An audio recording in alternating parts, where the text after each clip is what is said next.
அஸ்ஸலாமு அலைக்கும். Hi friends, நம்ம இன்றைக்கி பார்க்க போகிறது மட்டனோட ஈரல் கிரேவி தான் பார்க்க போகிறோம். அதுக்கு நல்லா சாஃப்டாகவும் ரொம்ப டேஸ்டியாகவும் எப்படி பண்ணுறது, அதுக்கு ஒரு சீக்ரெட் இன்க்ரீடியன்ட் இதில் ஆட் பண்ணியிருக்கேன். அது என்னன்னு நான் சொல்கிறேன்.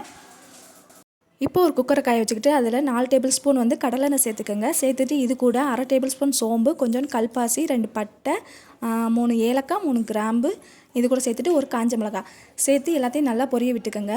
இப்போது ஒரு பெரிய வெங்காயத்தை இந்த மாதிரி ஸ்லைஸாக கட் பண்ணிவிட்டு இப்போ இது கூட சேர்த்துக்கலாம். சேர்த்துட்டு இதை நல்லா வதக்கி விடுங்க. இது கண்ணாடி பதத்துக்கு வர அளவுக்கு நல்லா வதங்கட்டும். இது கூடவே ஒரு கொத்து கருவேப்பிலை சேர்த்துக்கலாம். சேர்த்துட்டு இது எல்லாத்தையும் நல்லா பொரிய விடுங்க.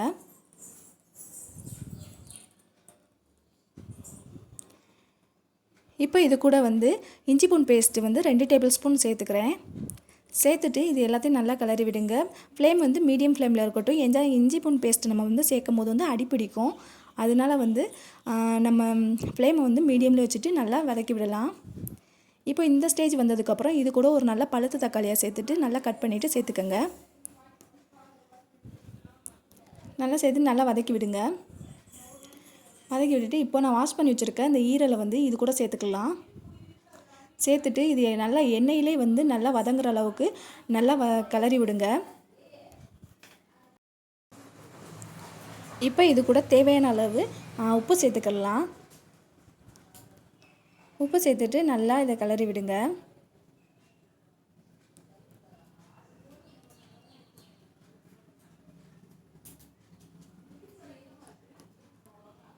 இந்த அளவுக்கு நம்ம ஈரலுக்கு நம்ம தண்ணி விட வேண்டிய அவசியமே இல்லை.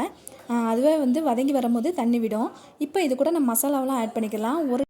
ஒரு டேபிள் ஸ்பூன் மிளகாய்த்தூள், உங்கள் காரத்துக்கு தகுந்த மாதிரி நீங்கள் மிளகாய்த்தூள் ஆட் பண்ணிக்கலாம்.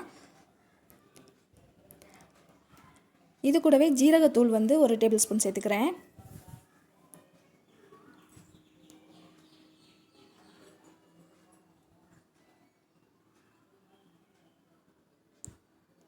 அரை டேபிள் ஸ்பூன் மல்லித்தூள் சேர்த்துக்கோங்க.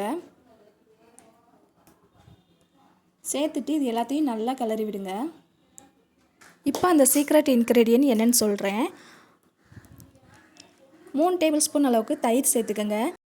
மட்டனோட ஈரலுக்கு நம்ம தயிர் சேர்க்கும் போது மட்டனோட ஈரல் ரொம்ப சாஃப்டாக இருக்கும். நம்ம சாப்பிடும்போது நல்லாயிருக்கும் டேஸ்ட்டாக. அதனால் தயிர் சேர்த்துக்கோங்க. சேர்த்துட்டு இது கூடவே அரை டேபிள் ஸ்பூன் பெப்பர் சேர்த்துக்கோங்க. சேர்த்துட்டு நல்லா கிளறி விடுங்க. இப்போ இது கூட நம்ம கொத்தமல்லி சேர்த்துக்கலாம்.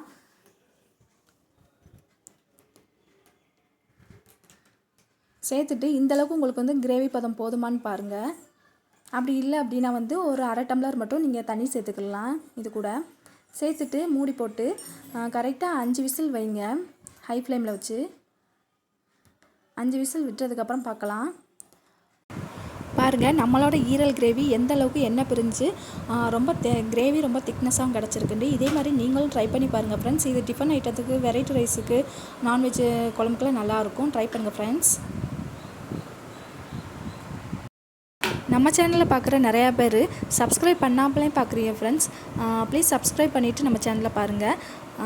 நம்ம சேனல் பிடிச்சிருந்தால் லைக் பண்ணுங்கள், ஷேர் பண்ணுங்கள், மறக்காமல் சப்ஸ்கிரைப் பண்ணுங்கள்.